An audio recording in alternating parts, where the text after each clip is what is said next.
Hi, hello, how are you? My name is Shannon Moyer-Szemenyei. I am the author of The Years of Breaking, a collection of poetry written while I was going through PTSD recovery, navigating some pretty significant trauma. So if you're looking for a light read, this isn't going to be it. If you're looking for something that gets really deep and goes through the process of breaking apart and breaking down, this is the book for you. Today, I'm going to be doing a bit of an author interview as well as reading some selected works from the book to give you a little bit of narrative, a little bit of storytelling, a little bit of background as to what brought this body of work into being. So without further ado, I'm going to read you two pieces. I'm going to get into context, and then I'm going to answer some questions that Pegasus has so lovingly sent me to do this interview for you all. And then I covered my eyes, took a deep breath, and finally I could see. The darkness brought a magnified clarity, an unexpected and vulnerable truth. It fed my soul, it lit my spark. A light grew from within, from behind closed eyes, covered but not blind, awakened and reborn. I covered my eyes, my breath hung in the air like a veil, and finally I could see. Throughout the process of writing these pieces, I wrote them in between sessions with a psychologist, where we would sit and we would do some really heavy lifting type therapy, breaking apart things like sexual assault, miscarriage, mental health, grief. These pages, the pages of my journal where I originally wrote things in my own handwriting, they became a safe haven for me. It was a process of pouring everything that was going on up here and in here out onto a piece of paper in the most beautiful way that I could possibly do. Writing poetry is something that I've been doing since I was in high school, so quite a long time. And those pages were always safe. It was a place where when I was telling the story outwardly into the world and saying, this is what's happening, and the words were being met with disbelief, the pages of the journals held no judgment. They always believed the narrative of the storyteller, which was me. In the pages of The Years of Breaking, you will come to see that there's a progression of thought though. So everything was written very chronologically. It starts off with the confusion of what is happening inside of me. Why do I feel so tumultuous with some of these emotions that I'm feeling?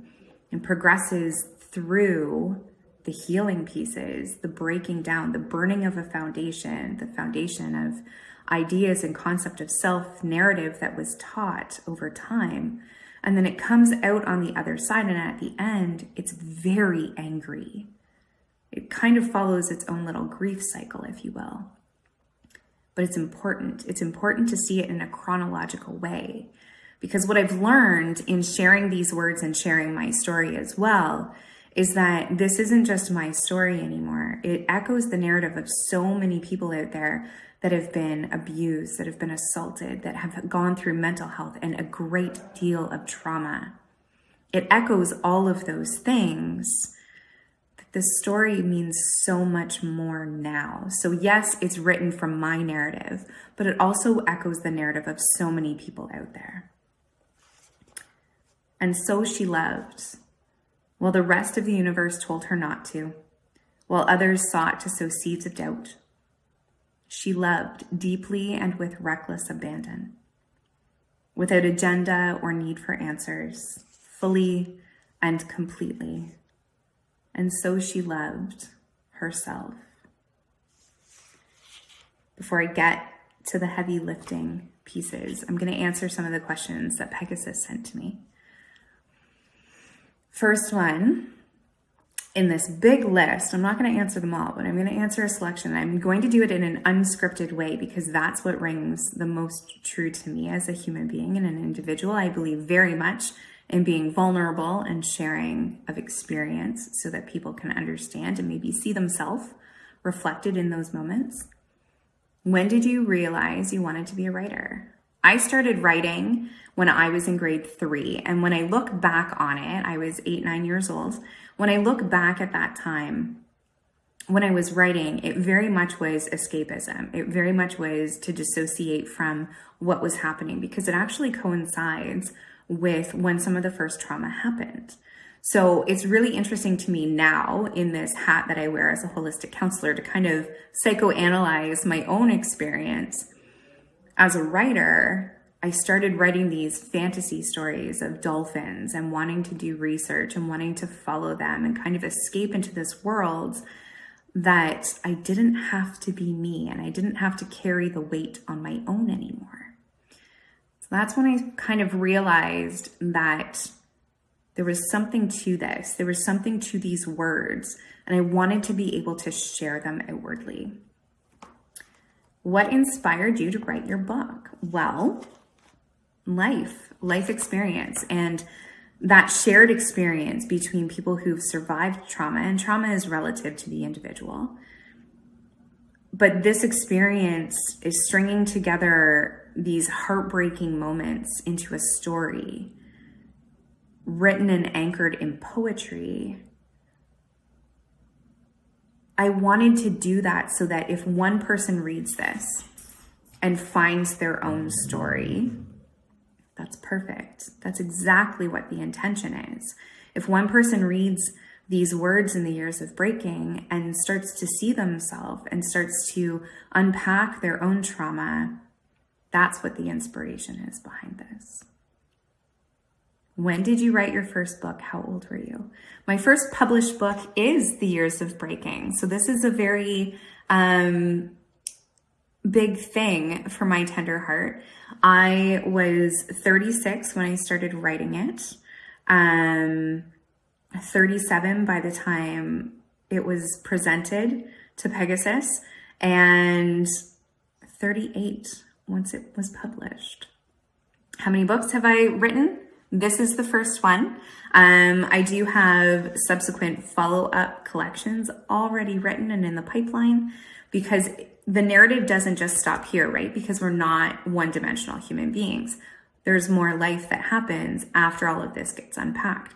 So in subsequent editions, what you're going to find is, again, that progression and that chronological thought process, the progression of thought, where it looks at reclaiming yourself, your mind, your body, your spirit, reclaiming all of that from the trauma. And then the final collection is the empowerment piece, the rising piece of standing on your own foundation, having burned everything else to the ground and saying, I'm here now, I've arrived, and I feel secure in my own self. And now these words can escape my body to be able to help someone else. What was one of the most surprising things you learned in creating your book? I think what I've been most surprised about has been the reception of it. It's a very raw and vulnerable thing to write your own story and to share it outwardly. It can be very scary to put it out there and wonder who's going to read this and how are they going to react. I think what I've been most surprised by is, first and foremost, how much the publishers loved it. And I'm deeply grateful for that. I have been surprised by how other human beings have taken the words and said, me too, this happened. I didn't know that this happened to you. Connecting with people from way back in high school, them saying, I had no idea. I'm like, I hid it really well. That's not on you, that's on me. So the reception from everyone, I think that's been the most surprising thing, because I was terrified. Once we started the publishing process, we started getting into, oh, these words are going to make it out there. It kind of hit me that, oh, these words are going to make it out there. How is that going to look? How is this going to translate? But it translated so well, so vulnerably.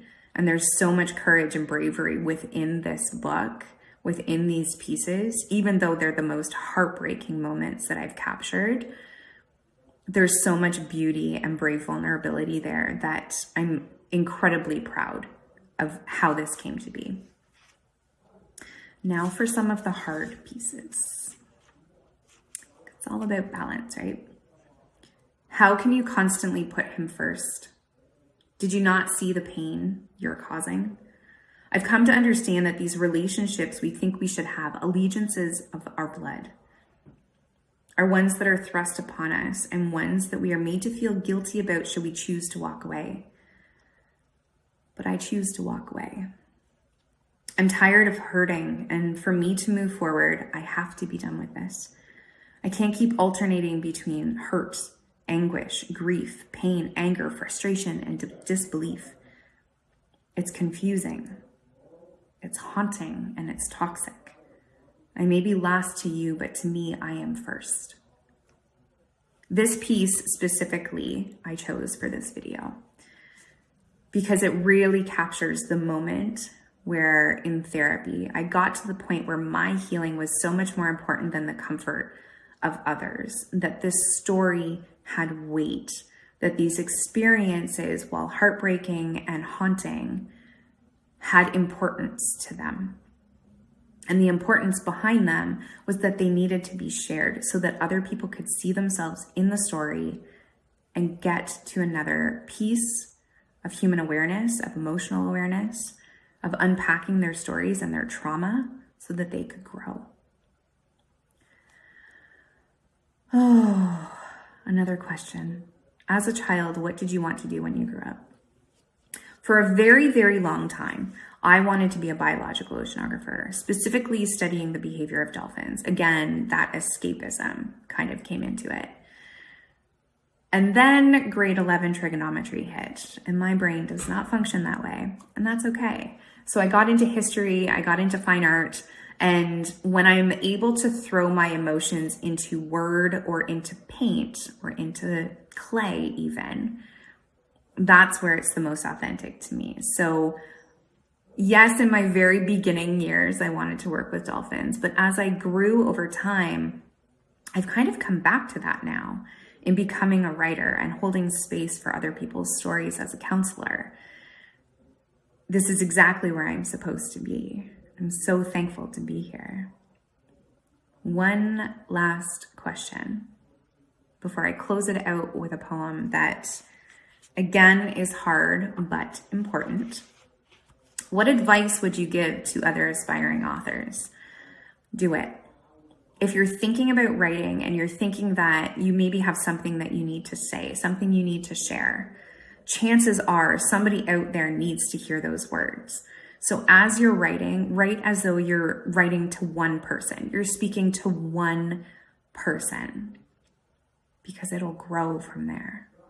Somebody out there needs to hear what it is that you have to say, and they're going to be so much better once you say it. Last piece. They didn't believe me. I was screaming at the top of my lungs, and they didn't believe me. He choked me, threw me up against a wall, and they didn't believe me. Instead, we sat in a room, me telling stories of what had happened, and they didn't believe me. Years later, the stories would resurface and the pain would return, and still they didn't believe me. He broke me. I lost everything because of him, and they don't believe me. Like I said, it's not easy. This book is not light. It's not airy. There are moments of deep sadness and deep anguish and deep darkness, but it's important. I hope you find yourself somewhere in these pages. I hope you can acknowledge that she is me, I am her. We are all connected in this greater human experience. I hope you can pull yourself back home. I hope the years of breaking show you that even though it breaks apart, the foundations burn, and you walk away from that rubble. You walk away from that rubble. You stand a chance of reclaiming yourself, and that there is always light on the other side of the darkness that you're being faced with. There's always healing on the other side of that trauma. Thank you for being here. Thank you for listening to my words. Thank you for reading this book. I can't wait to see you in I'm Coming Home.